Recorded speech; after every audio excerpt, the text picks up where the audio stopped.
নির্বাচনের পর তো সম্পর্ক ভালো হয়ে যেতে পারে, বাংলাদেশ এবং ইন্ডিয়ার মধ্যে সম্পর্কটা মানে একটা সমতা ভিত্তিতে চলতে পারে। তারা যেহেতু নির্বাচনের পরে আইপিএল, তো সেই সময় পর্যন্ত ওয়েট করা তো যেত বিসিসিআই। দেখেন, আপনি যেটা বলছিলেন যে নির্বাচন আছে পশ্চিমবঙ্গেও, সো সেই নির্বাচনকে কেন্দ্র করে এরকম কিছু হয়েছে কিনা আমি জানি না, বাট মূল ব্যাপারটা হচ্ছে যে যদি আমরা শুধুমাত্র স্পোর্টসেই ফোকাসটা করি, আপনি এরকম উদাহরণ পাবেন না যে কোনো একটা পার্টিকুলার ফ্র্যাঞ্চাইজি কোনো একটা পার্টিকুলার দেশের প্লেয়ার নেওয়া হয়েছে এবং সেখানকার একদল সমর্থকের হুমকিতে ওই দেশের ক্রিকেট বোর্ড সেই পার্টিকুলার প্লেয়ারকে আর নিচ্ছে না। এরকম ঘটনা আমি মনে করতে পারিনি পারতো। এটা ক্রিকেটের জন্য বাজে উদাহরণ। আমার যে দেখার বিষয় সেটা হচ্ছে যে ফেব্রুয়ারিতে যখন বাংলাদেশের জাতীয় নির্বাচনটা হবে তখনই কিন্তু আইসিসি টি-20 বিশ্বকাপের শিডিউল, এবং এখনই কথা হচ্ছে যে বাংলাদেশ ভারতে গিয়ে স্পেসিফিক্যালি ইডেন গার্ডেন্সে ম্যাচগুলো খেলবে কিনা।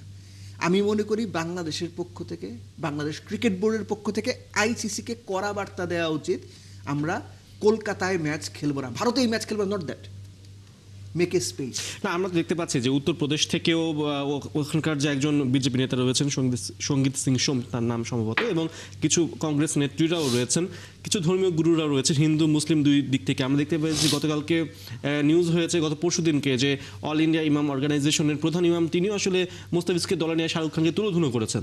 অর্থাৎ সেখানে বাংলাদেশ ইস্যুতে বাংলাদেশ বিরোধী একটা সেন্টিমেন্ট আছে, সবাই মানে অল পার্টি মানে সবাই জিনিসটা হচ্ছে তাহলে বিসিবির ওটা ডিসাইড করতে হবে যে তারা বাংলাদেশ টিমের প্লেয়ারদের স্পেসিফিক্যালি বাংলাদেশকে ওরকম একটা পরিস্থিতির মধ্যে খেলতে পাঠাবে কিনা।